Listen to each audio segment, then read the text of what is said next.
Graça que Justifica, o seu canal de mensagens da Palavra de Deus, com o pastor Davi Nascimento e convidados.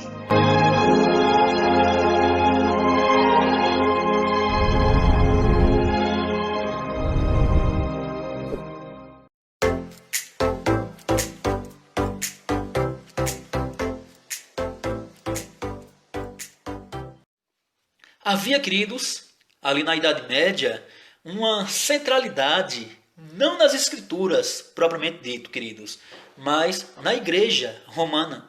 E aí, quero também observar os amigos, né, que possivelmente possam assistir esse vídeo. Aqui nós não estamos, na verdade, falando algo que vai ofender a sua religião. Essa não é nossa intenção, mas é observar através de fatores bíblicos e fatores históricos o que realmente foi a reforma, o que realmente é a autoridade das Escrituras, e será que a igreja, na verdade, ela pode ser autoridade acima das Escrituras? Vamos ver. Será que a tradição ela pode se equiparar, ela pode andar igual, ela pode caminhar junto com as Escrituras, ela pode determinar junto às Escrituras como a igreja, na verdade, ela deve caminhar, como a igreja ela vai, na verdade, determinar a sua vida? Então, meus amados, observamos que havia uma centralidade não nas Escrituras, mas, como nós estamos aqui a observar, na igreja romana, centralizando o poder e a autoridade em quem? Em seu líder, em todas as questões de fé e de moral, bem como o poder de receber, produzir e comunicar novas revelações sagradas, como expõe aqui Eduardo Carlos, né? Quando ele fala no seu livro, na sua obra, O Problema Religioso da América Latina. O que é que ele diz? Prestem bem atenção. Com o decreto, porém, da infalibilidade papal, pelo Concílio Vaticano em 1870, a voz da igreja fundiu-se na voz do Papa Pio IX, o primeiro infalível. Assim interpretando, esse decreto declarou, ou em latim, né, La tradizione son io, que quer dizer, a tradição sou eu.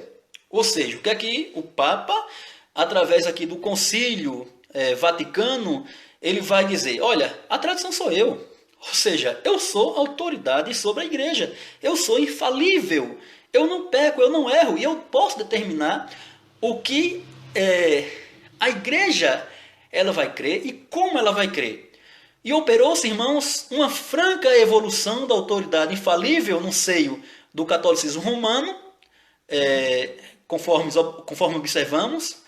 Das Santas Escrituras passou ela virtualmente para a igreja. A igreja restringiu-se ao clero, o clero absorveu-se num papa, e assim, queridos, em 1870 para cá, o papa ele tornou-se oficialmente o órgão da infalibilidade divina na terra. E aí nós podemos, queridos irmãos, fazer uma breve observação aqui, num próprio Catecismo Católico, né, na visão reformada. A Igreja de Cristo é filha das Escrituras e na qualidade e condição de filha é por ela educada. Depois vamos ver aqui o que diz, na verdade, o Catecismo Católico sobre as Escrituras. Então observamos que na visão reformada, na visão dos reformadores, na Igreja reformada, ainda hoje, a Igreja ela deve ser crida como a Igreja de Cristo, ela é filha das Escrituras e não mãe das Escrituras, e não determinante conforme as Escrituras. E na qualidade e condição de filha, a igreja ela é educada pelas Escrituras. Para os reformadores, amados, a autoridade final em matéria de revelação de Deus e de sua vontade, tanto em assuntos de fé como também de comportamento ético, é a Escritura Sagrada sem os apócrifos, ou seja, aqueles livros que foram acrescidos, né? Aqueles livros que o cânon entendeu que não é inspirado. Então, sem os apócrifos, não há igreja com a sua tradição e seu ministério episcopal. Então, observe bem. A palavra da igreja, amados, deve ser crida quando emana das Escrituras. Ela merece confiança dos fiéis na medida em que expressa em restrita fidelidade na missão, na pregação, no ensino e no testemunho a palavra de Deus. A palavra de Deus. Ou seja, a igreja, a palavra da igreja, ela deve ser crida quando ela emana das Escrituras. Porque foi, irmãos, que Paulo até elogiou os crentes de Bereia, ou os crentes bereanos. Porque tudo que Paulo pregava, tudo que Paulo ia falar, eles iam conferir se realmente era aquilo que ele estava falando nas Escrituras. Ou seja, a ideia aqui do texto sagrado é que a Escritura em si, ela deve ser crida, ou seja, ela é a base, ela é o centro da pregação. Então não é os livros que eu tenho, o centro da pregação, não é o que alguém me disse, mas a própria Bíblia. Ela é a regra daquilo que a igreja deve crer. Então, pode-se dizer que tal posição, meus amados, não mais se observa no novo catolicismo. Para os que dessa maneira pensam, vamos ver o que diz, na verdade, agora sim, a respeito do catecismo da Igreja Católica, redigido depois do Concílio Vaticano II, sendo intérprete de suas resoluções dogmáticas. Primeiro, ele vai dizer o quê? Que a relação entre a tradição e a Sagrada Escritura é uma fonte comum. Ou seja, por isso que você vai ouvir, alguém vai dizer, olha, nós cremos na Bíblia, mas também cremos na tradição. De onde é que o católico ele tirou isto, irmãos? Daqui, do catecismo. Mas veja que ele foi remodelado, modificado, irmãos, depois do Concílio Vaticano II. Lá no capítulo 2,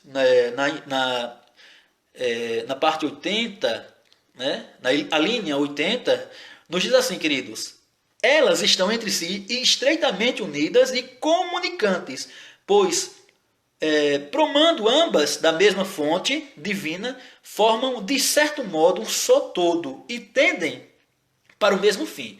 O que é que ele está dizendo aqui? Que tanto a tradição como as Escrituras, elas se fundem, ou seja, elas têm a mesma visão, o mesmo fim. E aí, meus amados, continua dizendo ainda, no capítulo 2, na linha 82, daí resulta que a igreja, a quem está confiada a transmissão e interpretação da revelação, não tira só da Escritura a sua certeza a respeito de todas as coisas reveladas.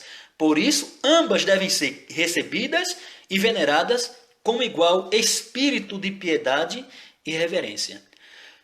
Então, como falei antes, eu não quero aqui, na verdade, estar criando um problema com os amigos católicos, mas é o que de fato está sendo observado aqui, e é o que nós queremos chegar, na verdade, com esse estudo, mostrando que a única autoridade aqui sobre a igreja é a Escritura. O nosso tema, queridos, a autoridade das Escrituras sobre a autoridade da igreja, e não a igreja sobre a autoridade das Escrituras, ou seja, ela sendo autoritária para com as Escrituras. Então, sempre ao contrário. Ainda nos diz, no capítulo 3 do Catecismo Católico, na linha 84, fala que o patrimônio sagrado da fé, ou, em latim, o deposito fidei, contido na Sagrada Tradição e na Sagrada Escritura, foi confiado pelos apóstolos à totalidade da igreja. Então, de onde vem, na verdade, irmãos, aquilo que Lutero ele vai discordar e chegando, na verdade, a elaborar as 95 teses, colocando ali na porta de Heidelberg, ele mostrando, olha, eu discordo disto. Por que isso, irmãos? Porque nada daquilo, entendendo Lutero, fazia parte da palavra de Deus. Fazia parte apenas da tradição, dos concílios, mas não em si da palavra de Deus. Então, meus amados, observando aqui ainda, no capítulo 3 do Catecismo Católico, a linha 95, observamos que fica, portanto, claro que, segundo o sapientíssimo plano divino, conforme observamos, a Sagrada Tradição, a Sagrada Escritura e o magistério da Igreja estão de tal modo entrelaçados, ele vai mostrar aqui, olha, eles casam. Eles estão entrelaçados, de tal modo entrelaçados e unidos, que um não tem consistência sem o outro. E aqui, meus amados, observamos. Quando Paulo diz, olha, apenas a Escritura, você prega a Escritura, ela é inspirada, ela pode de fato converter o homem, ela pode ensinar, ela pode redarguir, ou seja, a Escritura, veja que ele não fala de tradição. E aqui a gente está recorrendo à base em si, amados, para chegar àquilo que nós estamos aqui ensinando, aqui dando esse estudo. Veja que ele vai dizer que fica, portanto, claro que segundo o sapientíssimo plano divino, aí ele bota a Sagrada Escritura, a tradição e o magistério da igreja estão de tal modo entrelaçados e unidos que um não tem consistência sem o outro, e que juntos, cada qual, a seu modo, sobre a ação do mesmo Espírito Santo, contribui eficazmente para a salvação das almas. Então, perceba, queridos, que ele vai mostrar aqui que estão entrelaçados, juntos e unidos, para quê? Com o fim de quê? Salvação das almas. Aí quando você recorre à palavra de Deus, você vê que somente o Espírito Santo, através das Sagradas Escrituras, pode converter o homem do seu mal, do seu pecado, e trazê-lo para o céu. A Igreja Romana, queridos, afirma de uma forma peritória que as almas são salvas pelo conjunto de 3 agentes salvadores em ação unificada.